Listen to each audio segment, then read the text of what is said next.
morning. Thank you for the introduction. You know how some questions stay with you even when you're not looking for them?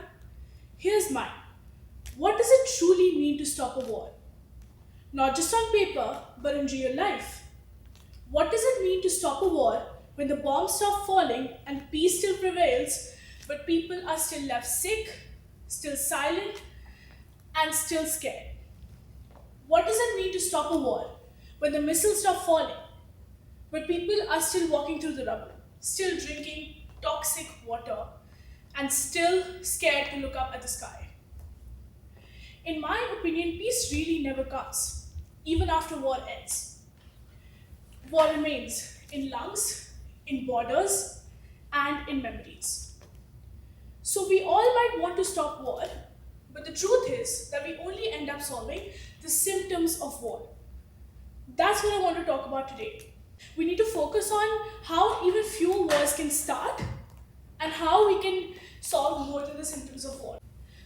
So let's start with how war initially starts in the first place. I have been involved in Model United Nations since grade 7. For 20 plus conferences and one club, I have been practicing diplomacy and international relations. And in that, I've been wearing a black suit, straightening up my tie, and sometimes even acting aesthetic. In doing so, I thought I was representing a country for most of the time, whether it be USSR, Russia, China, India, Pakistan, or Azerbaijan. But the truth is, I was doing much more than that. I was stepping into their fears, their logics, and their justifications. So, when I was acting as Russia or some other country while playing devil's advocate, I was representing not my own views but what the country represented. And similarly, at many times I had to represent the vulnerabilities of countries that are going under conflict and had to represent those vulnerabilities on international forums. And that's when I realized that war doesn't start with a gunshot. It starts with polarization. Polarization isn't always loud. It can be caused by people in power who might still be left unbothered even when war ends. So, that made me realize that what's wrong is determined by those people in power. Now I have a magic question for you. One in a million dollar question that will tell me how you perceive war in today's world. What does illegal really mean? When I say that something's illegal, what goes in your head? Do you mean, oh, it's wrong? Or do you go by whose standards? By whose laws? By whose distinctions? The word illegal is no longer synonymous to wrong, because people in power are using the word to justify their actions. They are using legality as a coin that they can use to buy anything that they want, humanitarian or not. Morality and legality are no longer the same. And that is what gives these nations cues to start these international conflicts. They justify it under legality. So when a nation buys nuclear warheads or builds nuclear warheads or even goes on to start a conflict under international law, I find that hard to believe. Let's take a very painful example. So as you must know, uranium makes nuclear weapons. Let's look at a case study of Jaura in Jharkhand, India. Uranium mining has been happening there since the 1960s for India's nuclear programs. Adivasi communities or indigenous people of that land live near radioactive waste that is caused by the mining of the uranium. Nearly 1/3 of the people suffer from cancer, birth defects, and infertility due to the radiation. Now, this is not a regional thing. It's not just happening in one country. If you look at Navajo Nation in the United States, uranium has been mined there during the Cold War for nuclear weapons. And even today, the indigenous people living on the land and other citizens of the United States are left there, behind radioactive mines and toxic water. Thousands have developed radiation-linked diseases, and clean water is still scarce. Now, these nations, USA and India, and many of the other nations that have nuclear warheads in today's world, which are 9 in total, are democratic And I can assure you that the people who voted for these governments did not vote for this. They did not vote for their own destruction. And that is just a fact. So, what that makes me to believe is that when we are so busy trying to follow the symptoms of war and we're trying to neglect the prevention in the first place. Why don't we just cut off the problem at the root cause? Why do we have to go as far as to solve the symptoms only? Why not stop at step 1? Why do we have to go to step 10 and so on? Let's look at some nations in today's world that are going under conflict. Let's start with Israel-Palestine. As you all know, it's very prevalent in the news these days, so we all know what's going on with that. It sucks how we are so busy trying to find a ceasefire. Again, that's a symptom of war that we're trying to solve.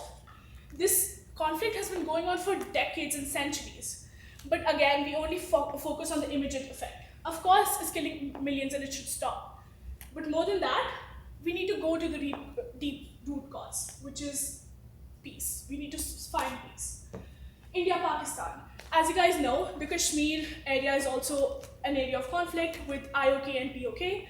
Since 1949, the UN has brokered ceasefires and has tried everything else. But again, destruction, militarization, and fear prevails. And same with Russia-Ukraine. Now, we know of these international conflicts between nations because it affects more than the global south. But civil wars in Sudan, Myanmar, and Yemen, we don't talk about them enough. Is it because they only affect the global south? We need to solve the conflicts in a deeper way. This is a problem that we've been facing for a long while. We can't just put a bandage on a gun wound and call it a day. We need to go to the root cause. And that's what brings me to the United Nations. I have been practicing Model UN since grade 7. You all know that by now. Model United Nations has been so much to me, and that has made me realize that United Nations in itself is very powerful. And I really respect its vision.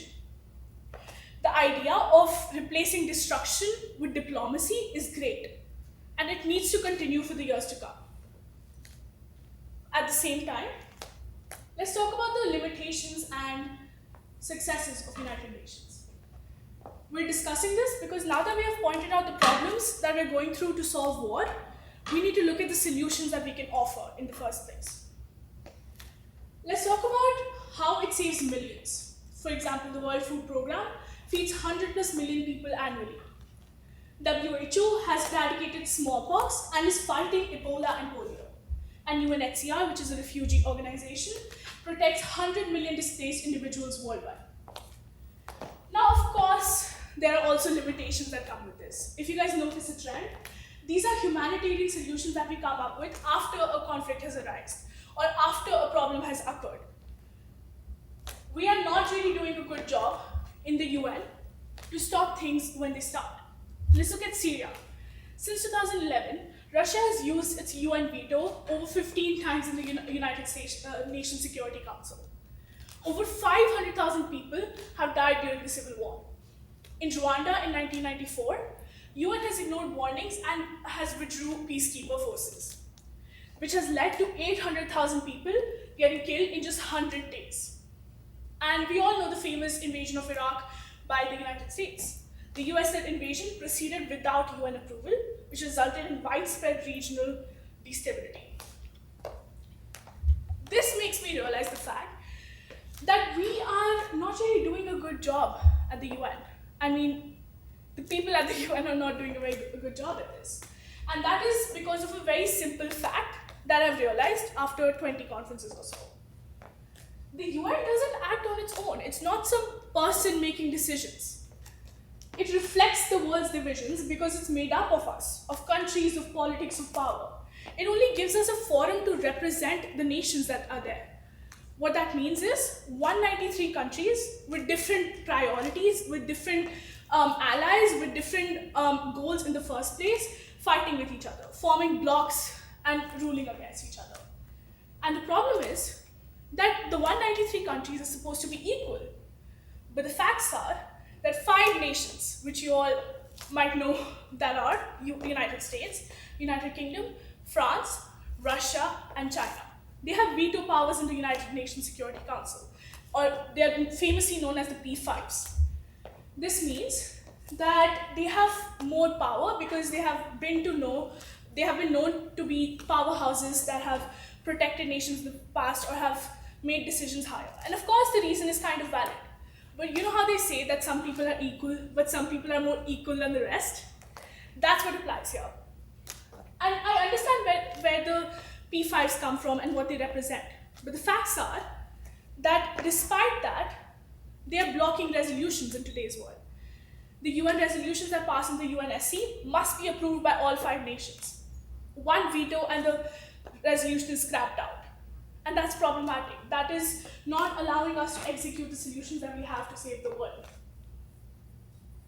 Now, sometimes when the UN doesn't step in, other regional organizations do. One of those organizations is NATO. As you can see, there's a map of NATO presented right here. Please note that the map excludes USA and Canada. These are Western nations. Western nations are in a military alliances under NATO. So what that means is, when a nation goes to war, the others have to follow. That is why Canada had to support the US in a war in Afghanistan. Because Article 5 of NATO's founding treaty says so. A war on one is a war on all. And that is what leads me to point out that why are we creating these regional conferences that destabilize the United Nations? If you remember, or if you've studied history theory that I'm in right now, you must know that that's how the League of Nations went down. So we need to bring the power back to the UN. We need to give it more power, we need to give it more autonomy, because it's a neutral organization with no allies. At least not formally. Now for a second, I'm going to take you to science. I know, something completely different from what I'm talking about. I want to talk about chaos theory. So chaos theory suggests that a small stepstone can create a big impact. For example, a butterfly might flap its wings in Brazil, which might cause a tornado in Texas. In today's world, in a globalized world that we live in, nothing is isolated. A war in a country can rise up global prices. A simple thing can cause a genocide. A simple lie can cause a genocide. So what we've learned is that nothing is isolated anymore. So we need to take steps to basically make sure that putting a bandage on a gunshot wound. We need to do more than that. And in doing that, we need to take small steps because again, they can make big, big impact. That brings me to my final thoughts. The UN must be inclusive, agile, and people-centered. It cannot only surround 5 selective nations in the United Security Council. Peace is not a pause, it's a process.